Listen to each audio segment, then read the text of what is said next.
Hi, good morning, guys. Welcome to Pandu English Academy. I am Bhagirath Godara with a new video. आज हम class ninth के lesson second में fourth video देखेंगे constitutional design. इस video के अंदर इस लेसन में हम ये सीख रहे हैं कि कॉन्स्टिट्यूट को कैसे डिज़ाइन किया जाता है। अब कैसे डिज़ाइन करने की बात है, कॉन्स्टिट्यूट में रूल्स और रेगुलेशन लिखे जाते हैं, लेकिन साउथ अफ्रीका के संबंध में स्टडी ज़्यादा हो रही है इसमें, क्योंकि ये साउथ अफ्रीका के बारे में था लेसन।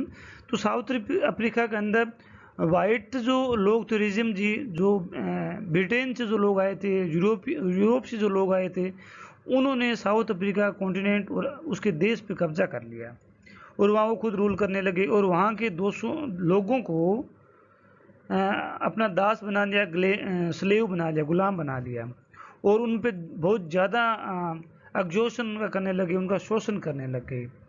तो अति बड़ी तब लोगों ने उनका विरोध किया, कुछ लोगों को उन्होंने जेल में डाला, ब्रूटल किलिंग हुई, लास्ट में उनको मारना भी पड़ा।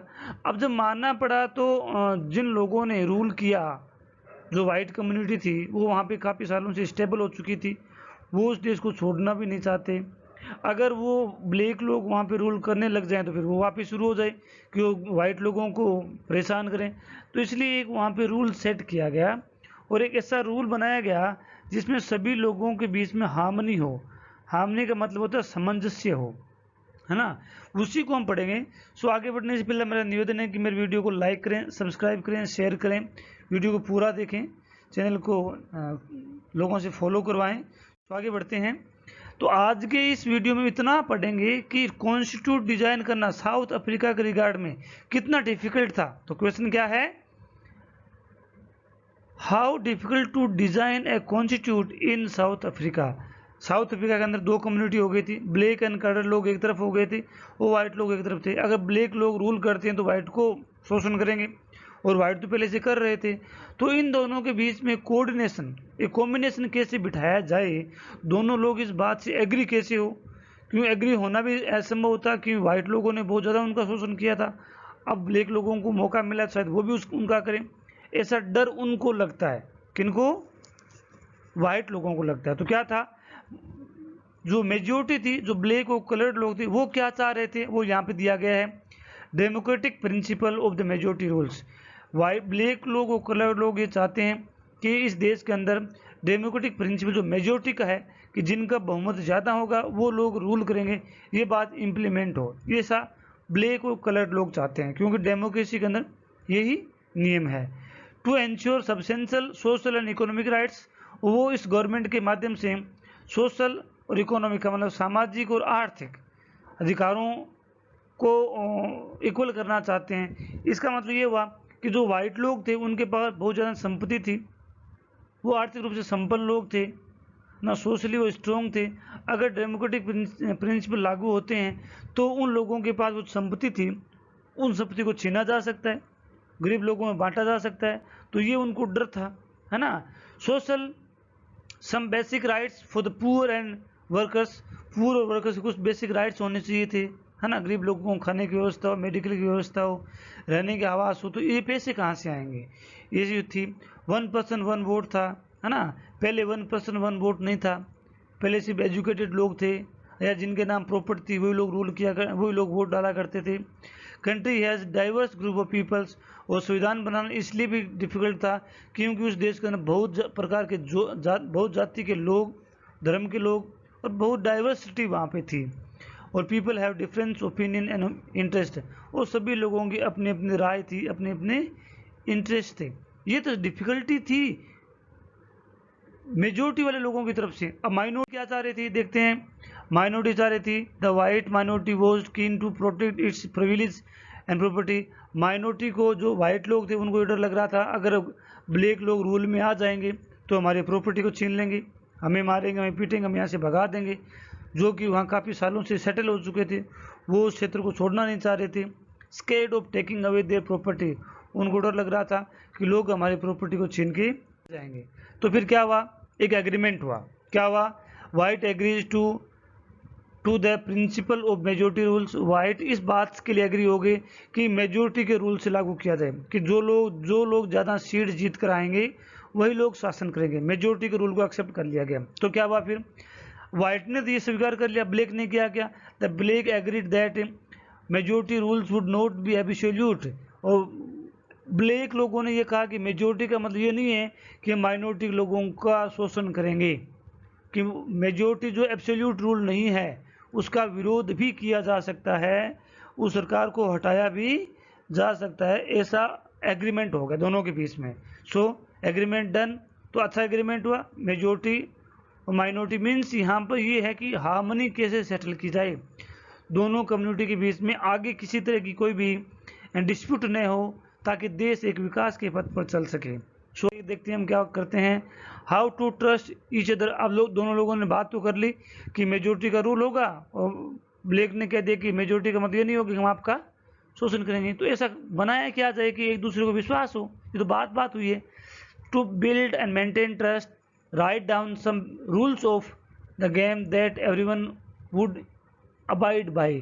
सो इसमें ट्रस्ट मेंटेन करने के लिए ये सोचा गया कि एक ऐसे रूल्स बनाए जाए जिसको सभी लोगों को फॉलो करना अनिवार्य हो। ये सब चीज़ें कॉन्स्टिट्यूट निर्माण, कॉन्स्टिट्यूट बिल्डिंग की तरफ बढ़ रही है कि कॉन्स्टिट्यूट कैसे बनता है। ऐसे थोड़ी पेन लेके बैठ के बना दिया, सब चीज़ों को ध्यान रखना पड़ता है, एग्रीमेंट किया जाता है। Then these rules lay down how the ruler are to be chosen in the future. इन रूल्स के अंदर ये बात लिखी जानी थी कि रूलर का चुनाव कैसे किया जाना है फ्यूचर के अंदर, और कौन जो आदमी वो रूल करेंगे, ऐसा भी लिखा जाना था।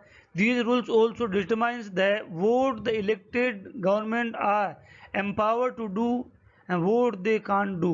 इन रूल्स में ये भी लिखा जाना था कि जो इलेक्टेड गवर्नमेंट होगी वो क्या क्या काम कर सकती है, वो क्या क्या काम नहीं कर सकती है, ये भी उसमें लिखा जाना था। तो अब दोनों में ट्रस्ट हो गया क्योंकि इसका रूल्स बन गया।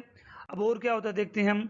कॉन्स्टिट्यूट, अब एग्रीमेंट हो गया, रूल्स बन गई, कॉन्स्टिट्यूट बना। वो क्या बना, The constitution of a country is a set of written rules that are accepted by all the people living together in a country। तो हमने पढ़ा कि दोनों लोगों में सहमति होगी कि कॉन्स्टिट्यूट देश का एक ऐसी बुक होती है, एक ऐसा सेट ऑफ रूल्स होता है जो सभी लोगों के द्वारा स्वीकार किया जाता है ताकि वो उस देश के अंदर शांतिपूर्वक रह सके। Okay, so constitute book, constitute is a supreme law.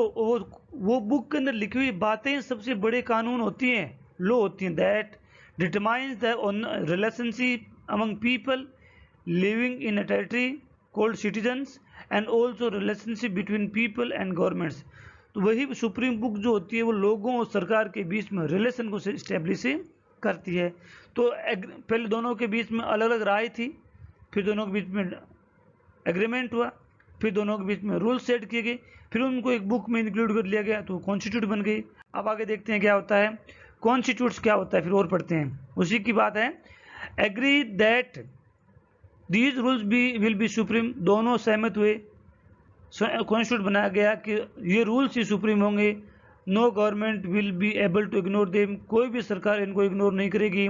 Most countries in the world need to these basic rules, क्योंकि सभी देशों में इन बेसिक रूल्स की जरूरत होती है। These sets of basic rules is called constitutions. और ये सेट्स ऑफ रूल्स होते हैं वही कॉन्स्टिट्यूशन कहलाते हैं। अंडरस्टैंड, आपको समझ में आया होगा। आगे किस तरह से संविधान निर्माण हुआ। ए कॉन्स्टिट्यूट डज मैनी थिंग्स। एक कॉन्स्टिट्यूट में बहुत सारी चीज़ें होती है, या हम ये कैसे कर सकते हैं, कॉन्स्टिट्यूट बहुत कुछ कर सकता है। क्या कर सकता है, it generates A degree of trust and coordination. Constitute एक ऐसा होता है जो लोगों के बीच में विश्वास बनाता है। क्यों, क्योंकि कॉन्स्टिट्यूट जब भी कोई गवर्नमेंट होती है वो कॉन्स्टिट्यूट के अनुसार चलती है, उसमें वो सब चीज़ें लिखी हुई होती है। यदि कोई भी आदमी, कोई भी शासक उस कॉन्स्टिट्यूट के अगेंस्ट में चलता है तो उसके विरुद्ध में कानून होता है जो उसको इम्प्लीमेंट किया जा सकता है। तो कॉन्स्टिट्यूट क्या करता है, ट्रस्ट क्रिएट करता है और कोऑर्डिनेशन डेवलप करता है। It specifies how the government will B constitute. ये स्पेसिफाई कर दिए कि सरकार को कैसे संवैधानिक बनाया जाए, मतलब एक लॉ अकॉर्डिंग टू लॉ बनाया जाए। It lays down limits on the power of the government. ये कॉन्स्टिट्यूट गवर्नमेंट के लिमिट को डिसाइड करती है। Tells us that what the rights to be citizens are, और ये भी बताती है कि सिटीजन्स के क्या क्या अधिकार हैं। It expresses aspirations of people, इस कॉन्स्टिट्यूट के अंदर ही लोगों की महत्वाकांक्षाओं को लिखा जाता है। का मतलब ये हो कि हम देश को क्या बनाना चाहते हैं, हम एक देश को एक सभ्य देश बनाना चाहते हैं या फिर एक ब्रूटल किलिंग वाला देश बनाना चाहते हैं। अबाउट क्रिएटिंग गुड सोसाइटी, ये बताती है कि इस संविधान के माध्यम से एक अच्छे देश और अच्छे समाज का निर्माण किया जाएगा, ऐसा बताया जाता है। सो अब कंक्लूजन क्या निकलेगा, all countries that have constitutes are not necessarily democratics, ऐसा कोई जरूरी नहीं है कि जो भी कंट्रीज होती है उनके पास कॉन्स्टिट्यूट होता है कि वो डेमोक्रेटिक हो, ऐसा कोई ज़रूरी नहीं है। मतलब जो मोनार्की है, जो डिक्टेटरशिप है, उनका भी कुछ तो कॉन्स्टिट्यूट होता ही होगा, है ना। डेमोक्रेटिक एक अलग वर्ड है, ओके।